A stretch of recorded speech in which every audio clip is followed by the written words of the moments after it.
Hello বন্ধুরা, আদিম মানুষ থেকে আধুনিক মানুষের রূপান্তর মানুষের জিজ্ঞাসা, খোঁজ ও বিবর্তনের এক নজির বলা যায়।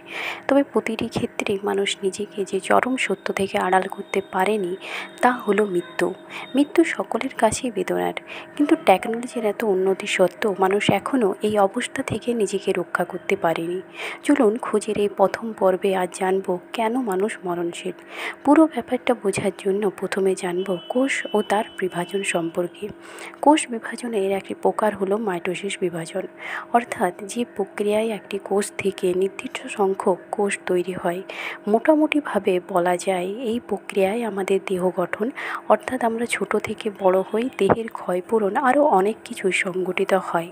তাহলে এই প্রক্রিয়া মরণের সাথে কিভাবে যুক্ত, এই সম্পর্কে প্রথম আলোকপাত করেন বিখ্যাত বিজ্ঞানী হেপ্লিক।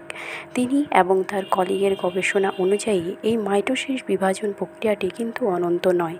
এই বিভাজনটি কেবল 40 থেকে 60 বার পর্যন্ত হতে পারে, আর এই ক্যালকুলেশন অনুযায়ী মানুষ সর্বোচ্চ 125 বছর পর্যন্ত বাঁচতে পারে। এবার প্রশ্ন, তাহলে এই ছোট্ট ছোট্ট মাইক্রোস্কোপিক সেলগুলি কিভাবে নিজেদের এই গণ্ডিতে সীমাবদ্ধ করে রেখেছে? কীভাবেই বা একটি সেল বুঝতে পারে তার বয়স কত হয়ে গিয়েছে? হেপ্লিক নিজে তার সলিউশন না পেলেও পরবর্তী গবেষণায় জানা যায় এটার কারণ হলো কোষীয় ঘড়ি বা সেলুলার ক্লক, যেটা আমাদের ডিএনএতে রয়েছে। বলা ভালো, ক্রোমোজোমের একেবারে শেষ ভাগ, যেটাকে টেলোমিয়ার বলা হয়, কোষ বিভাজনের সময় প্রতিটি ক্রোমোজোমের প্রতিলিপিকরণ হয়, কিন্তু এটি খুব একটা পারফেক্ট হয় না। প্রতি বিভাজনে এটি টেলোমিয়ার পর্যন্ত পৌঁছতে পারে না, তাই নতুন প্রতিলিপিটা কিছুটা ছোট হয়ে যায়। ভাগ্যবশত টেলোমারেজ এনজাইম এই ক্ষয় রোধে কিছুটা সাহায্য করলেও সমস্যার সমাধান এখানে হয় না, এটিও পারফেক্টলি কাজ করতে পারে না, তাই কোষ ছোট হতে হতে একসময় মারা যায়।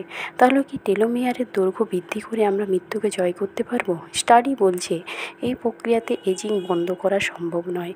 তাছাড়া এভাবে কোষ তার নিজের বিভাজনের নিয়ন্ত্রণ ক্ষমতা হারাবে, যাতে করে ক্যান্সার হতে পারে।